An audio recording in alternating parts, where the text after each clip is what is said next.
안녕하세요. 매튜쌤의 영어 수업의 매튜쌤입니다. 여러분들 내신 잘 보고 싶으시죠? 고등학교 1학년 처음 올라온 친구들은 중학교 3학년 때보다는 좋은 점수를 받고 싶어서, 그리고 고등학교 2학년에 올라가는 친구들은 고1 때 영어 망했는데 고2 때만큼은 좋은 점수를 받을 거야 라는 생각으로 아마 지금쯤 열심히 공부를 하고 계실 텐데요. 어떻게 하면 좋은 점수 받을 수 있을까요? 어떻게 하면 내신 잘 봅니까? 아마도 대부분의 친구들은 그냥 막연하게 이번엔 열심히 할 거야 라고 생각을 하시거나, 아니면 조금 구체적인 계획이 있는 친구들은 이런 계획 갖고 있을 거예요. 이번엔 싹 다 외워버릴 거야. 내가 첫 문장부터 끝 문장까지 싹 다 외울 거야. 아니면 시험 기간 들어가는 기간보다 내가 훨씬 빨리 공부를 시작을 해서 남들보다 더 빨리 외우기 시작할 거야. 그래서 싹 다 외울 거야 라고 결심을 합니다. 그런데 여러분들의 선배들을 보면요, 대부분의 친구들이 이런 싹 다 외울 거야 라는 전략, 이런 전략이 통하지 않음을 알 수가 있어요. 자, 왜 그런지 쌤이 지금부터 차근차근 설명을 해드리도록 하겠습니다. 쌤이 지금 여러분들에게 뭘 보여드릴 거냐면, 중학교 3학년부터 고등학교 1학년, 고등학교 2학년의 전체 텍스트의 총량을 물리적으로 비교해서 보여드릴 거예요. 여기 지금 중학교 3학년 폴더가 있죠? 클릭을 해서 쌤 미리 천재 김 1과부터 3과까지의 텍스트를 미리 복사를 해놨습니다. 다 한번 열어보겠습니다.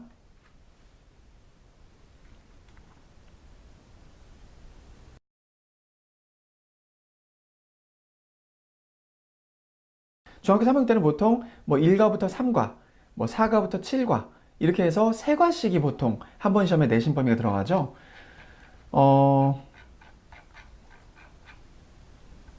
이 정도 본문의 길이가 한 과에 나오는 길이라고 보시면 될 것 같아요. 그래서 요거를 메모장에 붙여넣겠습니다.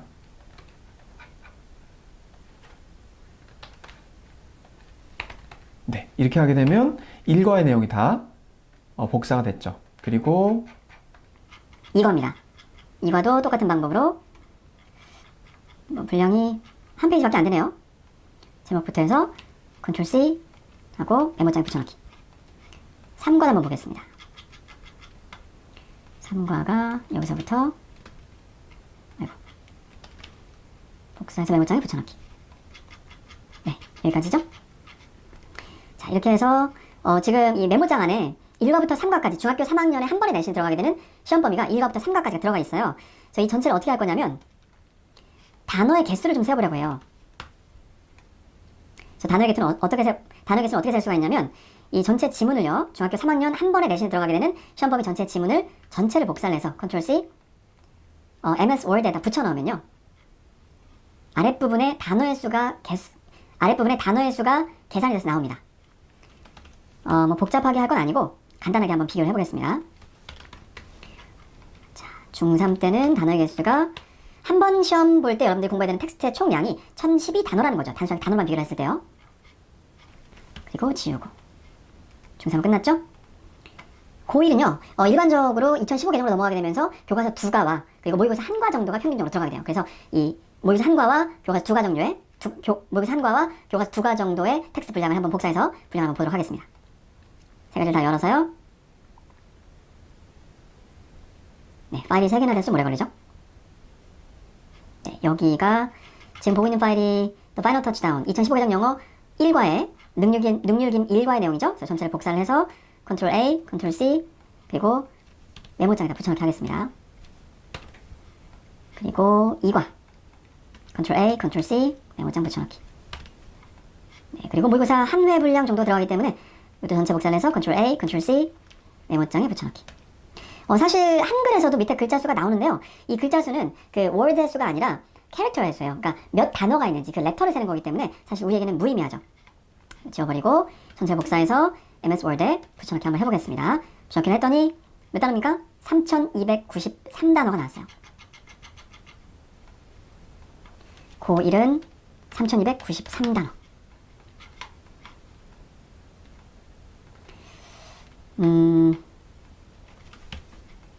그리고 고2 한번 볼까요?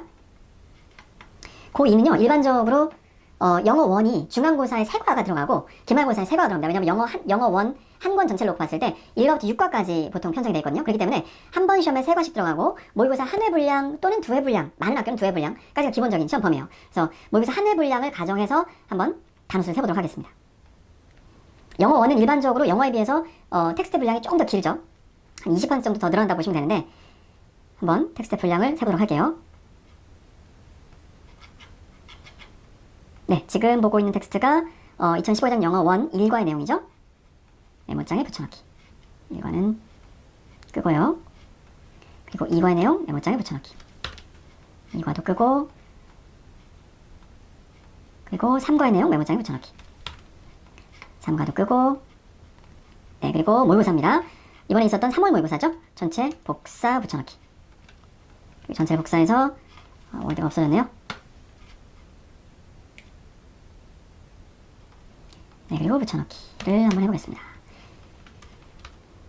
붙여넣기를 했더니 몇 단어입니까? 6283단어 나왔어요. 고2는 6283단어. 네, 고3은 비교하지 않겠습니다. 왜냐면 여러분들 고3 되시면 다들 열심히 공부할 거니까. 자, 그러면 중3 대비 고1은 몇 배 늘어났습니까? 지금 3배 정도가 늘어났는데 모의고사 한 회보다 조금 더 들어간 학교가 있어요. 분명히 있습니다만 평균적으로 3배에서 4배 정도 늘어난다는 거죠. 이게 체감이 안 되시겠지만 뭐예요? 중3 때 우리 보통 3과가 들어갔지 않습니까? 그 중3 때 한 과의 시험범위 분량을 기준으로 3배가 들어갔다고 치면 9과가 이번에 시험범위인 거예요. 거기서 어법도 나오고 서술형도 나오고 아니면 순서별도 나오고 문장 삽입도 나오고 여러 형태가 나온다는 거죠. 그래서 시험범위가 3배가 늘어났고요. 중3 대비 고2는 몇 배가 늘어났죠?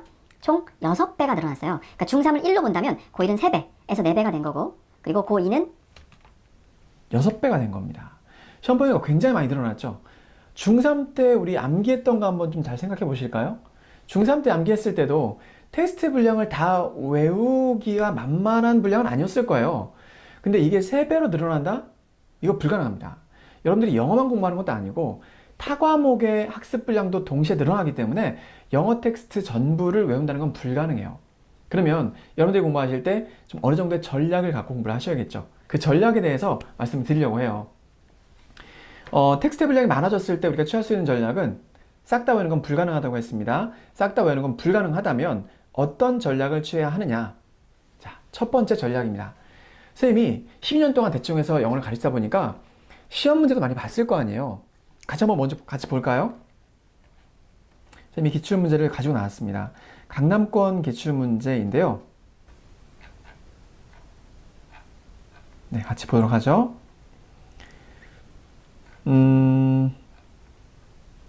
문맥상 알맞는 말을 묻는 문제가 나오기도 하고, 그리고 빈칸에 들어갈 말. 시험 범위 중에 어떤 부분을 빈칸으로 뚫어놓고 빈칸에 들어갈 말을 묻기도 하고, 문장에 들어갈 위치를 묻기도 합니다. 그리고 또 빈칸 추론 또 나왔네요. 그리고 공통으로 들어갈 전치사를 고르는 문제가 6번에 나왔고요. 문맥상 낱말의 쓰임이 적절하지 않은 것은,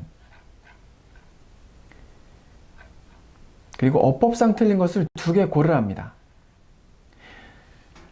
자, 이 어법상 틀린 것을 고르는 문제에 대해서 먼저 좀 말씀을 드릴게요.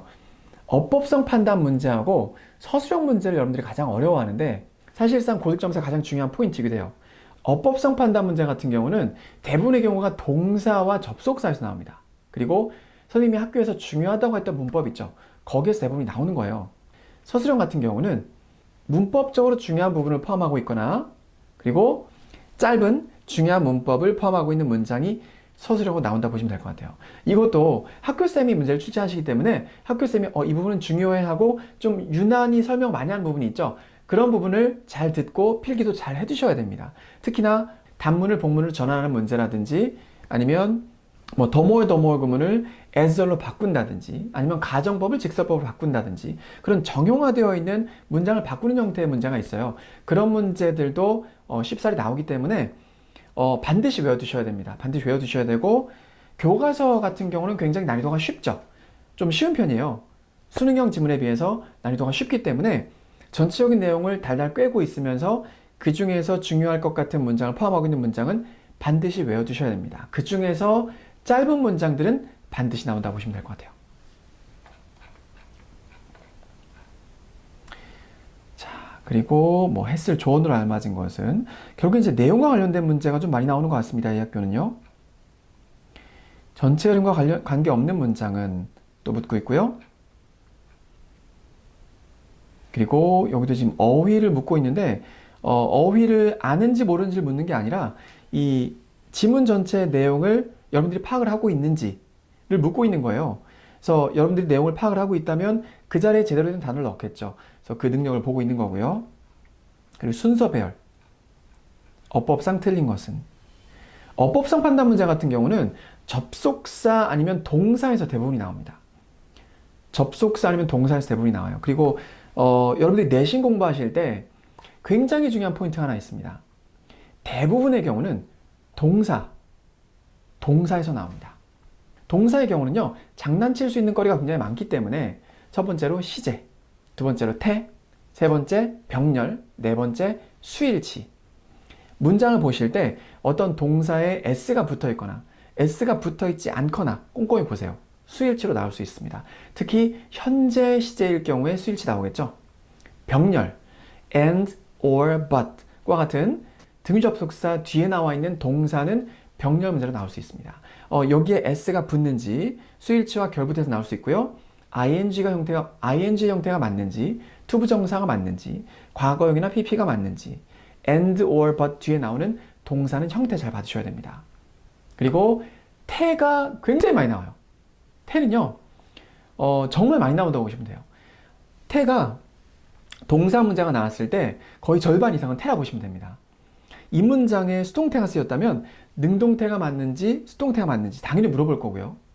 특히 접속사 있죠.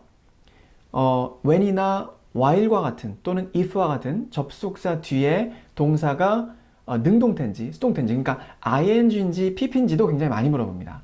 이럴 경우는요, 그 문장의 주어가 당했는지 능동적으로 했는지 보시면 돼요. 그래서 태 많이 나오고요. 그리고 또 뭐 했죠? 수일치, 병렬, 태, 시제. 시제 같은 경우는 특이한 경우만 나온다고 보시면 돼요. 과거 완료 시제라든지, 아니면 과거 완료와 수동태가 결합됐다든지, 아니면 현재 완료 진행이라든지, 아니면 현재 완료와 함께 쓸 수 없는 조건들 있죠. 뭐 과거의 특정 시점을 포함하고 있는 부사와는 함께 쓸 수가 없다. 이런 부분들을 기억을 하고 계셨다가 이거 현재 완료인데? 이건 현재 완료, 이거 과거 시제인데? 뒤에 특정 시점을 나타내는 말이 있네? 현재 완료 안 되겠구나. 이런 것들이 문장을 보시면서 실시간으로 파악이 되셔야 이게 실제로 시험에 나왔을 때 맞출 수가 있다는 거죠. 그러면 이제 좀 정리를 해볼게요. 문법 문제는요, 동사와 접속사에서 많이 나온다 그랬습니다. 그리고 특히 동사 같은 경우는 시제, 태, 수, 병렬 이 네 가지에 유의하시면서 문장을 읽으라 그랬죠. 그리고 접속 부사 묻는 문제가 한두 문제 나와요. 접속사 아니고 접속 부사 있죠. For example이라든지 however라든지 therefore라든지. 자, 접속 부사 문제를 대비하기 위해서는요, 문장 중간중간에 나와 있는 접속 부사를 외워주시면 되는데, 자, 이때 동의어도 반드시 함께 외워주셔야 된다는 거 기억해 두셔야 되고, 그리고 어떤 친구들이 이렇게 물어봐요. 쌤, 내용일치와 문장 삽입, 그리고 순서 배열 이런 거 어떻게 공부해야 되나요? 이 질문을 안 하는 친구들은요, 대부분 어떻게 공부를 하냐면 문장을 처음부터 끝까지 번호를 매겨놓고 번호 순서를 외우거나, 아니면 무슨 앞단어를 외우거나, 이 문장 다음에 이 문장 나오지. 눈으로 계속 문장을 외우려고 한단 말이에요. 이렇게 해갖고는요, 문장의 내용이 좀 변형이 되게 되면 맞출 수가 없어요. 그러면 이 문장의 변형까지 어떻게 하면 확실히 대비를 해서 내용일치, 문장 삽입, 순서 배열 대비를 할 수 있는지 이제부터 좀 설명을 해드리도록 하겠습니다. 실제로 나왔던 지문이에요. 네, 이번 고1 3월 모의고사 36번 지문에 나왔던 지문입니다. 여러분들이 이런 수능형 지문도 한 20개에서 40개 정도 한번 내신 때마다 공부를 하시잖아요. 자, 그때 처음 뭐 하라 그랬죠? 접속 부사 나올 수 있다 그랬죠. 여긴 지금 3개가 보입니다. 접속 부사가 이렇게 3군데가 보이는데 일단 기본적으로 외워주셔야 돼요. 이 3가지는 그냥 기본적으로 외워주시고, 이 접속 부사의 동의어가 무엇일까? 만약에 학교쌤이 접속 부사의 동의어까지 적어주셨다면 반드시 외워주셔야 돼요. 자, 왜 그런지는 조금 이따 설명을 해드리도록 하고요. 지문을 이렇게 보실 때 문장만 그냥 대충 읽고 중요할 것 같은 문장 하나 찝어서 그냥 암기하고 넘어가시면 서술형도 못 맞추고 내용 일치도 못 맞추고 문장 삽입이나 순서별 같은 경우에 굉장히 취약해집니다. 그럼 어떻게 공부를 하셔야 되느냐? 하나하나를 내용 중심으로요. 이 내용이 어떻게 전개되고 있는지를 꼼꼼히 따져가시면서 그 내용을 머릿속에 각인시킨다는 느낌으로 공부를 하셔야 돼요. 그게 어떤 느낌이냐면, 자, 보죠. 지문을 좀 보시면 좀 어려워도 같이 보겠습니다. 기본적인 차이 AI 로봇과 일반적인 로봇의 기본적인 차이는 차이구나. is ability 능력입니다. 로봇의 능력 그리고 그 로봇에 탑재된 소프트웨어의 능력입니다. 결정을 내릴 수 있는 능력이라는 거죠. 형용사적 용법입니다. 고등학교에서는 이런 용법 구별하는 문제 같은 거 잘 안 나오죠. 그리고 learn and adapt to its environments. 환경에 적응하고 배울 수 있는 배우고 환경에 적응할 수 있는 능력입니다. 뭐에 기반해서요? 센서로부터 들어오게 되는 데이터에 기반해서. 근데 동사와 접속사가 굉장히 중요하다 그랬습니다. 이 어댑트 같은 단어는 어답트와 비교하는 문제가 나오지 않을까. 이런 거 좀 예측을 하시면서 보시라는 이야기고요. 여기까지의 내용을 이제 적어보는 겁니다, 옆에. To be more specific, 좀 더 구체적으로 말하자면 일반적인 로봇들은 결정적인 행동을 보여주게 됩니다. 즉 다시 말해서 for a set of inputs, 한 세트의 입력 값에 대해서 로봇은 언제나 같은 결과를 내놓을 것이다. 무슨 이야기입니까? AI 로봇과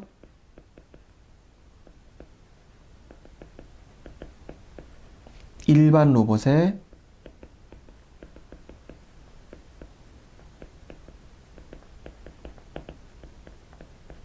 차이.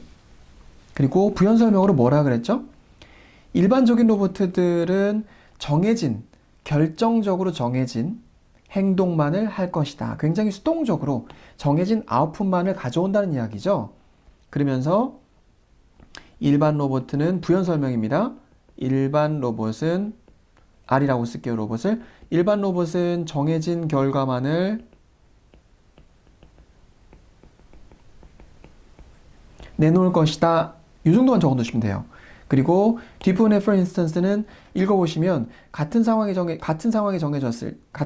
직면했을 때 장애물에 직면한 것과 같은 상황에 직면했을 때 그 로봇은 언제나 같은 것을 할 겁니다. 이게 일반 로봇들이 정해진 결과를 내놓는 것에 대한 구체적인 설명이죠. 그래서 구체 사례라고 쓰시면 돼요. 사례는 읽어보시고요. 그럴 것이다. 하지만 AI 로봇 같은 경우는 두 가지를 할 수 있습니다. 어떤 두 가지냐면 일반적인 로봇들은 할 수 없는 두 가지 일들.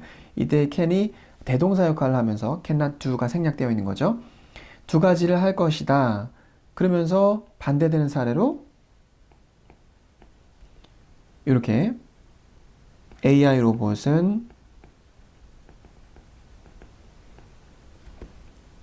일반 로봇이 할 수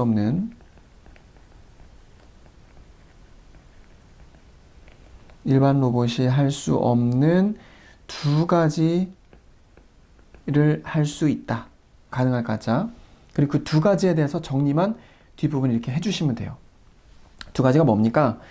It will adapt to circumstances. 환경에 적응할 것이고, 그리고 장애물을 치워버리거나 새로운 길을 개척하거나 이런 것들을 할 것이다 라고 이야기를 하고 있는 거죠.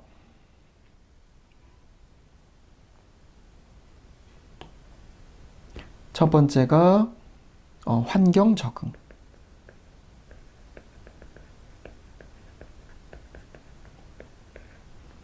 두 번째가 이 문장을 요약하면 뭐예요? 새로운 길을 개척하거나 새로운 목표를 세워버리거나 아니면 장애물을 치워버리거나. 그래서 자기 마음대로 임기응변한다는 거죠. 그래서 그걸 적어주시면 돼요. 임기응변. 그래서 지금 여기에 정리된 내용만 보시면 지문 하나의 내용이 다 들어가 있죠.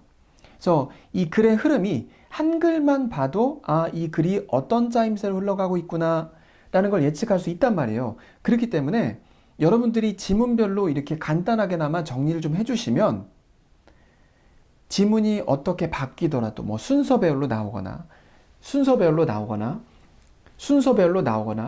삽입으로 나오거나 뭐 순서배열로 나오거나 문장 삽입으로 나오거나 아니면 이 지문의 어디에 빈칸을 뚫어도 여러분들 맞추실 수 있는 겁니다. 아시겠죠?